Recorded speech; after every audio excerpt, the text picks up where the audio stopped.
Welcome to First Alarm Family First. I'm Jen Herrera alongside Carolyn Acosta.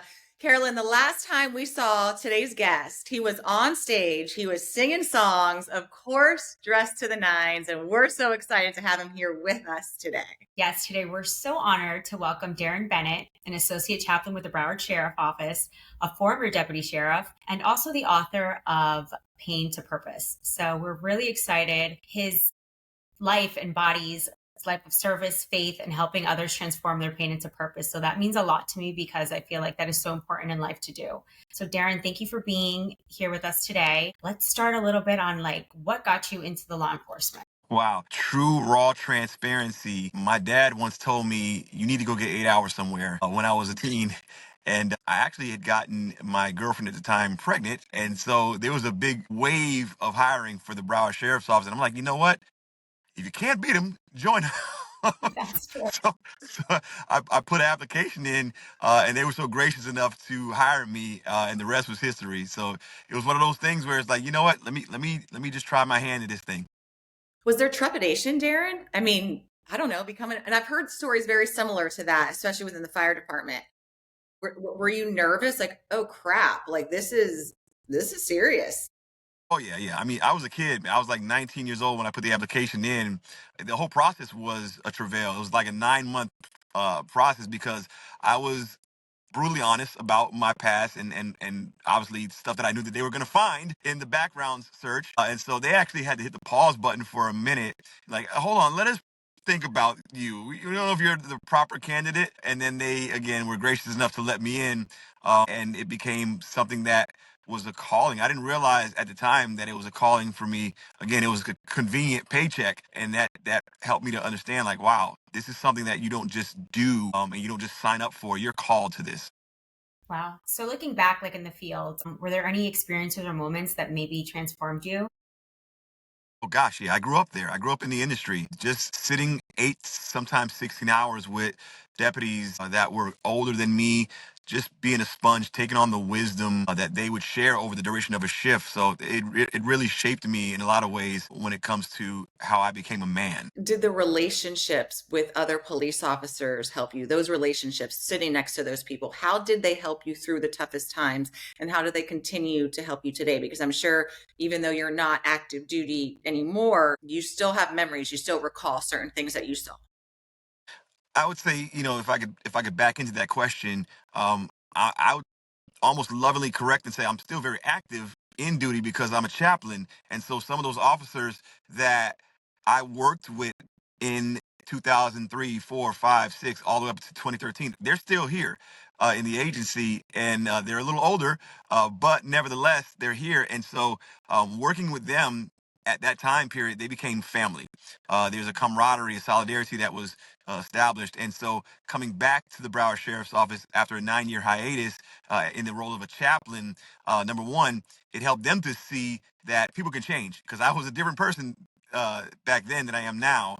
But it also helped me to be appreciative to the family environment that was curated in that time period. Up until this very point, we're still family. Yeah. So Darren, when did you begin to sense that calling towards ministry and chaplaincy? Okay, so that started to take place probably within my fifth year at the Broward Sheriff's Office as a deputy. I had given my life to the Lord, and I realized that it was becoming more and more difficult to do the job effectively because instead of being called deputy, I was being called reverend by everyone. And of course, it's very hard to conflate the both. It takes a special, unique individual to be able to be a pastor or a minister and a deputy because of the call and the nature of the work. I did the job well, but there were times where I would say, God, I'm going to have to check my Christian card in for a moment because I got to lay some holy hands. Yeah.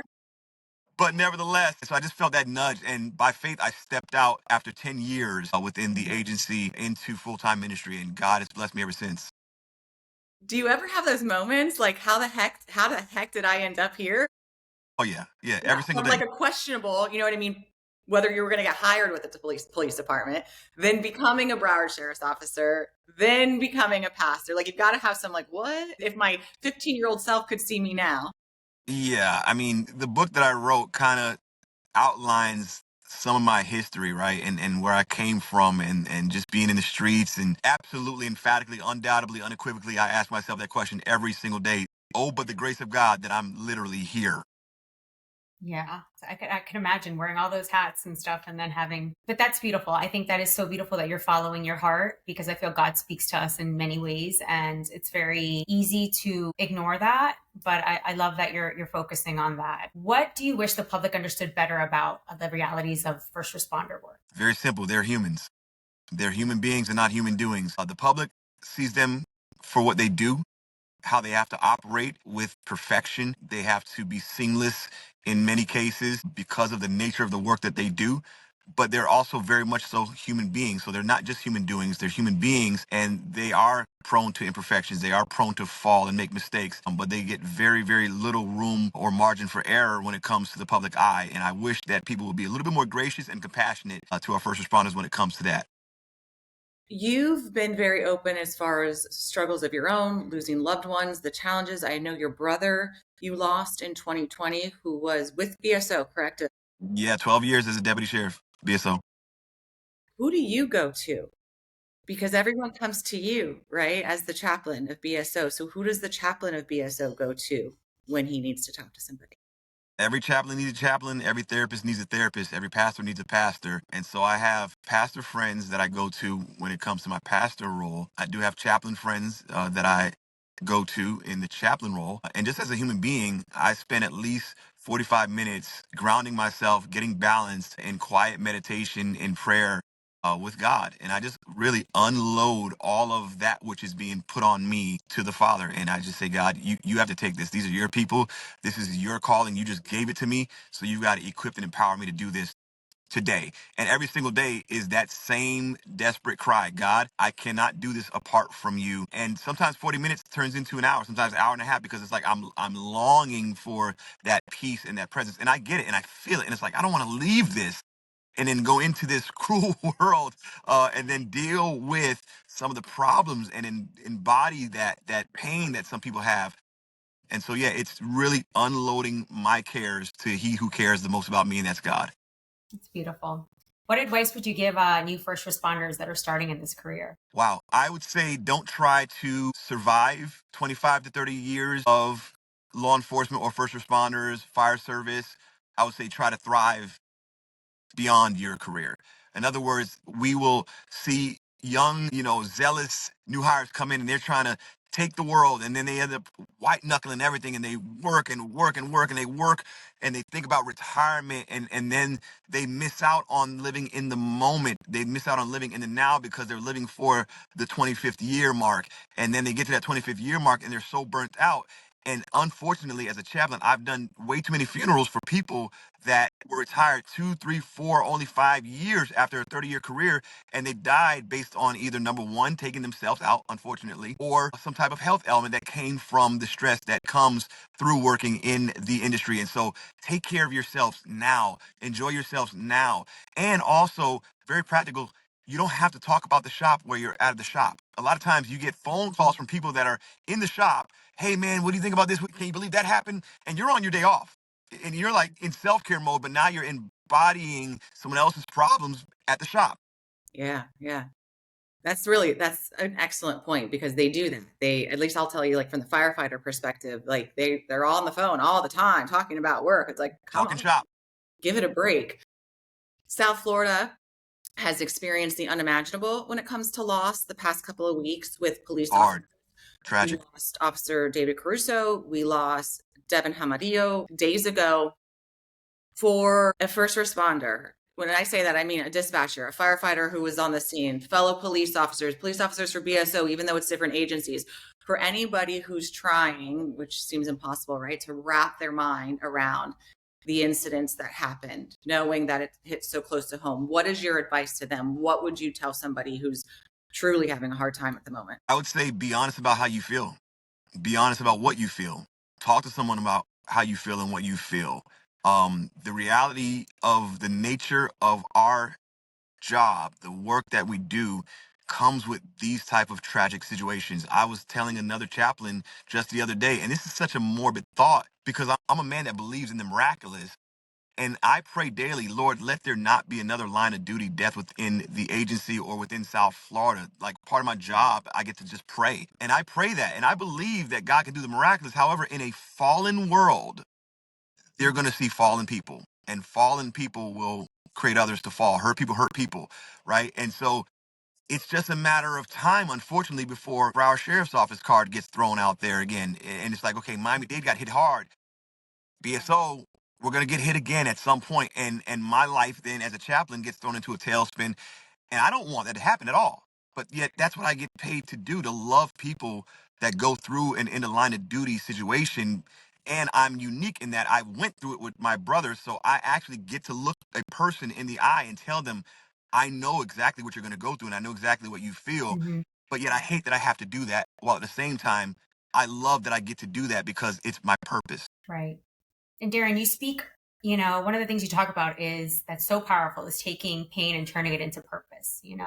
What does that phrase mean to you? It literally means to fall forward. And I told you, offline, Carolyn, that you are the epitome of that. Exactly what you're doing now on the heels of what you've been through. You have turned your pain into purpose, and so you're falling forward. You're using the pain that you experienced as fuel to fan the flame of fire in your heart to do something positive and make an impact and help bring about change so that others don't have to feel that type of pain. The Bible says it like this, very simply put: the God of comfort comforts us. And with that very comfort we've been given, we should then in turn comfort others. And so it's this domino effect of helping others with the help we received. You're doing that. God has given me the gift to do that by his grace. Again, I've experienced way too much loss. The dinner table that I grew up on is completely gone. I'm literally the last of a dying breed, last at the dinner table. How do I wrap my head around that? I really can only wrap my head around that by asking God to make this make sense. And in making it make sense, he says, turn your pain to purpose, fall forward. Darren, where are your thoughts? Because you've been a chaplain for some time now. As far as first responders, we'll take police officers because it's who you work with most often. What are your thoughts on the numbers of sheriff's officers, police officers coming forward and saying that they need help? Do you see an increase? I mean, that's what we're advocating for, or is it not where you would like yet? No, I think the taboo is starting to fade completely. I believe that the days of old where you kind of thought that you were weak or you were going to get red flagged if you came forward and said you need help, that is dissipated. And I think by the grace of God, the culture in law enforcement and even fire service, I get a chance to work, with our BSO fire service as well. I've seen the taboo there completely fade. More people are coming forward and saying, "Hey, I'm hurting.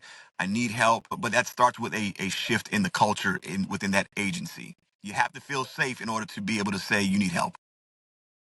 It's harder with the bigger agencies too. I had a conversation recently with someone who's doing something similar to what Carolyn and I are doing, and I love it, right? I love hearing those stories. And they were working with a lot of smaller agencies and just kind of throwing some ideas back and forth.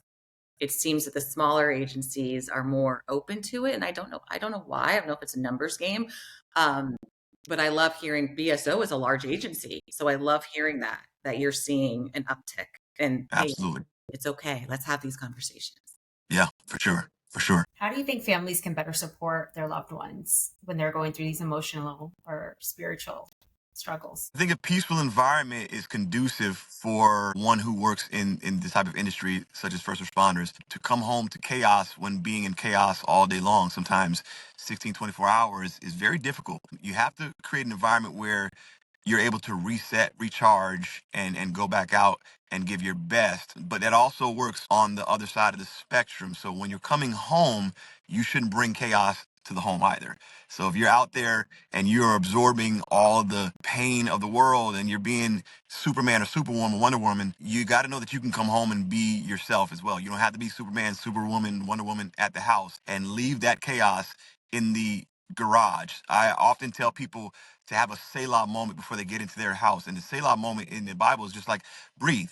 It's like just exhale, ask God to help you show up in the role that you're getting ready to take on now, which is husband or dad or wife or mom or whatever it is that you are, however you show up, ask God to help you be that. And the best part of that rather than bringing in the worst part of your day, which then can create chaos in the home that's supposed to be peaceful. I like that you pointed out that the people at home need to keep that in mind as well because and it's easier said than done, Darren, I'm not gonna lie, because Yes, I sometimes know. my house is a cluster, you know what. And when my husband walks in, I'm like, "Hey, welcome to the shit show." Yeah. You know what I mean? Right, And right, right. so it's like it's easier said than done, but I agree with you that both sides, both parties, right? Do you work with the spouses? Do you work with family members of first responders as well? Did they come to you? Yeah, so we actually serve anyone within the spectrum of the family, if it's a spouse, if it's a child, even if it's a parent or a grandparent, we will serve them, particularly if they pass away. We serve in that spectrum, but we also offer counseling if there's any issues happening within the immediate family spectrum. We definitely work with those individuals for sure. And did you see that makes a big difference? Oh yeah, because you can be a voice of reason. Like I get to serve as a referee of sorts to call out the crap from one side of the spectrum, but also be a neutral party to say, hey, but you also have to do your part too. So you're coming home with the chaos. You're at the house with the chaos. Ultimately, you're compounding chaos. And so, how can we work together to create some type of peace? Now, again, like you said, it's easier said than done, and life gets to life, and sometimes, and life is not perfect. But we need to have these conversations, and we need to create these Selah moments so that we can bring our best selves to the dinner table, the bedroom, and the vacation time. So, how would you say leaders can help to better culture where the first responder feels like safe to ask for help? Well, when you say leaders, it depends on what type of leaders you're talking. Well, maybe agency leaders, like, kind of make it a safe space for them to feel like it's okay to not be okay. Yeah, I think leaders would do well to step into the paint every once in a while, get into the trenches. We tend to forget where we've come from as leaders, right? And I once said, good leaders not only know the way, not only they show the way, but they're not afraid to go the way, right?